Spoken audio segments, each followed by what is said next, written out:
Hi and welcome to कॉलांस फिल्मी sense. आज हम मेरे मूवी लवर दोस्तों के लिए मलयालम इंडस्ट्री के तरफ से आई नई वेब सीरीज नागेंद्रम्स हनीमून्स को पहली बार देखते हुए इस सीरीज़ को लेकर मेरा ओपिनियन अगर आप लोगों के साथ शेयर करने की कोशिश करूँ तो ये एक सॉफ्ट हार्टेड सिचुएशनल कॉमेडी के साथ आई एक ड्रामा सीरीज़ है जिसको मेकर्स कोई मैसेज देने की इंटेंशन से बनाया ही नहीं। और आप लोग इस सीरीज़ को देखते हुए बहुत कुछ एक्स्ट्रा ऑर्डिनरी आप लोगों को देखने को मिलेगा, ऐसा एक्सपेक्ट मत करना। इस सीरीज़ को देखने के लिए अगर आप लोग जाना चाहते हो तो मैं बोलता हूँ आप लोग कुछ भी बिल्कुल मत सोचो, बस टाइम पास के लिए या फिर एंजॉय करने के लिए एक बार जाकर इस सीरीज़ को देख सकते हो। सीरीज़ में काफ़ी कुछ पॉजिटिव है और कुछ नेगेटिव पॉइंट्स भी है जिसके बारे में आगे विस्तार में ज़रूर चर्चा करेंगे। अब अगर स्टोरी के बारे में बात की जाए तो इस सीरीज़ का जो मेन प्रोटैगनिस्ट है वो केरला की एक लोअर मिडिल क्लास फैमिली से बिलोंग करता है जो बहुत ही आलसी है। उसका कामकाज करने का कोई मन भी नहीं है और उस कैरेक्टर का शादी को लेकर कुछ डिफरेंट थिंकिंग है जिसकी वजह से वो शादी भी नहीं करना चाहता। तो एक दिन ऐसा कुछ होता है जिसके बाद वो मन बनाता है वो किसी भी तरह से विदेश जाएगा और विदेश जाकर काम करके बहुत सारा पैसा कमाएगा। तो विदेश जाने के लिए उसको तो पैसों की ज़रूरत है जो अभी उसके पास नहीं है।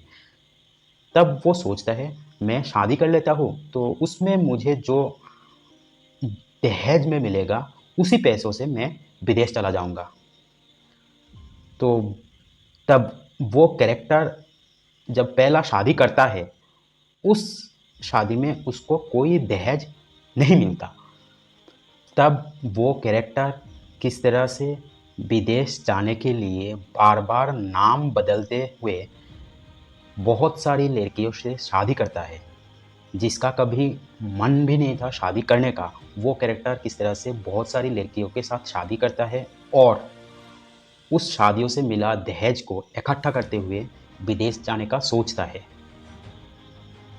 तो क्या वो कैरेक्टर आखिर तक विदेश जा पाता है या नहीं, और आखिर तक वो कैरेक्टर उसकी इतने सारे बीवियों को क्या साथ रखता है या फिर छोड़ देता है, वो आप लोगों को जानने के लिए आप लोगों को खुद जाकर इस ड्रामा कॉमेडी सीरीज़ को देखना पड़ेगा। अब अगर सीरीज़ की कुछ पॉजिटिव नेगेटिव के बारे में बात की जाए तो इस सीरीज़ में एक्टर्स के परफॉर्मेंस काफ़ी एक रियलिस्टिक नेचुरल सा था जो मुझे देखते हुए बहुत ही बढ़िया लगा। सीरीज़ में जो सिचुएशनल कॉमेडी था वो काफ़ी अच्छे से मेरे लिए काम कर रहा था, जो सीरीज़ को एक्सपीरियंस करते हुए मैं काफ़ी एंजॉय किया। इस सीरीज़ में जो प्रोडक्शन क्वालिटी है और जिस तरह से बीजीएम का यूज़ किया गया वो मुझे बहुत एक्स्ट्रा ऑर्डिनरी तो कुछ नहीं लगा, लेकिन जो था ठीक ठाक था। सीरीज़ में केरला स्टेट को जिस तरह से प्रेजेंट किया गया वो देखते हुए एकदम दिल जीत लेता है। सीरीज़ का स्क्रीन प्ले काफ़ी हद तक एंगेजिंग है। जिस तरह से इस सीरीज़ को प्रेजेंट किया गया एक एंटरटेनिंग वे में, उसके कारण इस सीरीज़ को देखते हुए आप लोग बोर नहीं होंगे, इतना मैं गारंटी के साथ आप लोगों को बता सकता हूँ। सीरीज़ के आखिर में जो ट्विस्ट आता है वो भी मेरे लिए काफ़ी हद तक काम किया। सीरीज़ का मेन लीड कैरेक्टर के इतने सारे शादी करने के बाद धीरे धीरे जब उस कैरेक्टर के अंदर एक ट्रांसफॉर्मेशन आता है, माइंड ट्रांसफॉर्मेशन या फिर मूड ट्रांसफॉर्मेशन आता है, उसके साथ साथ उसके साथ हुई कुछ सिचुएशन और उसके वजह से उसका वो रिएक्शन वो सभी चीज़ें सीन्स को देखते हुए मैं काफ़ी एन्जॉय किया। और जिस तरह से उस सिचुएशन में उन सभी सीन्स में जो बैकग्राउंड म्यूज़िक का यूज़ किया गया वो भी बहुत ही बढ़िया था।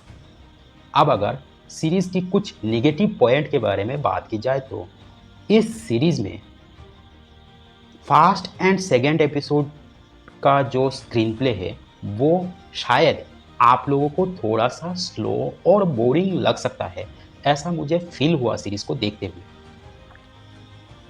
और एक एपिसोड से दूसरे एपिसोड के बीच कोई हुकिंग पॉइंट नहीं है, जिसकी वजह से आप लोग अगर इस सीरीज़ को देखते हुए डिसकंटिन्यू भी करोगे तो भी शायद ऐसा कोई फ़र्क नहीं पड़ेगा। सीरीज़ का ये चीज़ बहुत ही एक नेगेटिव पॉइंट भी साबित होता है। लेकिन जब आप लोग एक बार इस सीरीज़ का मेन लीड कैरेक्टर के साथ कनेक्ट हो जाओगे, उसका उस जर्नी के साथ कनेक्ट हो जाओगे, तब उस कैरेक्टर की आखिर तक क्या होता है वो देखने के लिए आप लोग सीरीज़ को पूरा कंटिन्यू ज़रूर करोगे। और इस सीरीज़ को देखते हुए मुझे वैसा कोई ख़ास बताने लायक पॉइंट नज़र नहीं आया। खैर, मेरा इस सीरीज़ को लेकर जो भी ओपिनियन था वो बहुत ही ऑनेस्टी के साथ बिल्कुल स्पॉइलर फ्री रखते हुए आप लोगों के सामने रखने की कोशिश की। आप लोगों का इस सीरीज़ को लेकर क्या विचार है वो मुझे कमेंट में ज़रूर बताना। और अगर आप लोगों ने इस सीरीज़ को अभी तक नहीं देखे हो तो मैं अपना ओपिनियन आप लोगों के सामने रख चुका हूँ। आप लोग खुद सोच लीजिए, आप लोगों को जाकर टाइम पास के लिए इस सीरीज़ को देखना है या फिर स्किप कर देना है। आप लोग अगर स्किप करना चाहो तो वो भी कर सकते हो, क्योंकि इस सीरीज़ में वैसा कुछ बहुत ज़्यादा एक्स्ट्राऑर्डिनरी कुछ भी आप लोगों को ऑफ़र नहीं करता। और अगर आप लोग इस सीरीज़ को देख रहे हो डिज़नी प्लस हॉटस्टार में जाकर, तो आप लोगों का इस सीरीज़ को लेकर क्या ओपिनियन बनता है वो मुझे कमेंट में ज़रूर बताना। उम्मीद है आप लोगों को आज का मेरा ये वीडियो पसंद आया होगा। अगर वीडियो अच्छा लगा हो तो लाइक करके और मूवी लवर दोस्तों तक इस वीडियो को पहुंचा देना है। आज का वीडियो मैं यहीं पे ख़त्म करता हूँ। मिलते हैं अगले वीडियो में, तब तक के लिए बाय बाय।